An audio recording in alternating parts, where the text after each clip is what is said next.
Medgar Evers was born in Mississippi July 2, 1925. There were few opportunities afforded to him as a black man. When World War II broke out in Europe, Evers joined the Army, fighting alongside white soldiers from around the world.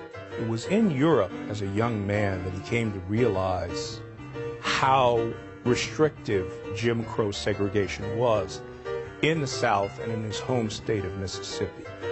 Upon returning home from the war, Evers took advantage of the GI Bill to attend Alcorn College in Mississippi. While majoring in business administration, Evers took time out of his studies to woo fellow undergrad Merle Beasley. After a year-long courtship, the pair married and started a family in Mississippi that would eventually include 3 children. Inspired by the monumental Brown versus Board of Education decision, Evers quit his stable job as an insurance salesman to put his talents to work for the civil rights movement. Although his efforts to integrate the University of Mississippi Law School failed when they did not admit him, the NAACP took notice of the ambitious Evers and appointed him their first field secretary.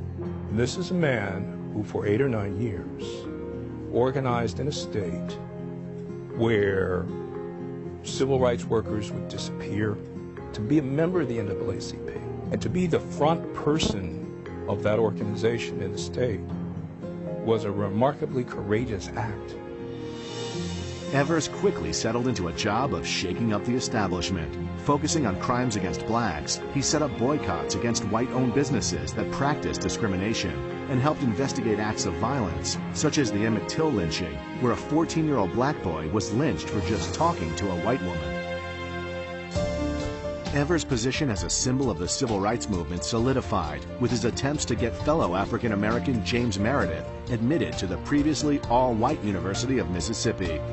Although Meredith was admitted to the school, race riots broke out, leading to the death of 2 white people.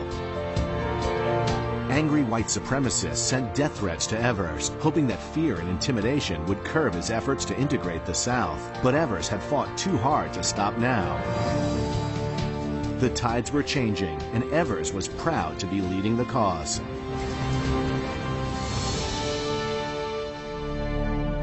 However, Medgar's efforts came to a violent conclusion. On June 12, 1963, as Evers was returning home from an NAACP meeting, KKK member Byron De La Beckwith shot Evers in his driveway as he was getting out of his car. Evers was killed instantly.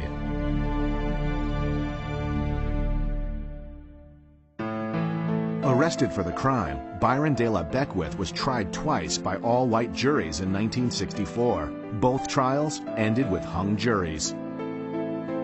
In 1994, new evidence from one of Beckwith's prison guards brought him back to the courts for a 3rd and final time. The guard claimed Beckwith bragged about shooting Evers. Convicted after only 6 hours by a mixed-race jury, Beckwith got life in prison. Although only living a short 38 years, Evers' legacy has lived on through the struggle for equal rights. Outrage over his death increased the power of the movement in Washington, eventually leading to the creation of the Civil Rights Act of 1964. His wife Merle has worked writing books and setting up memorials so that blacks and whites alike will remember his poignant motto, "Violence is not the way."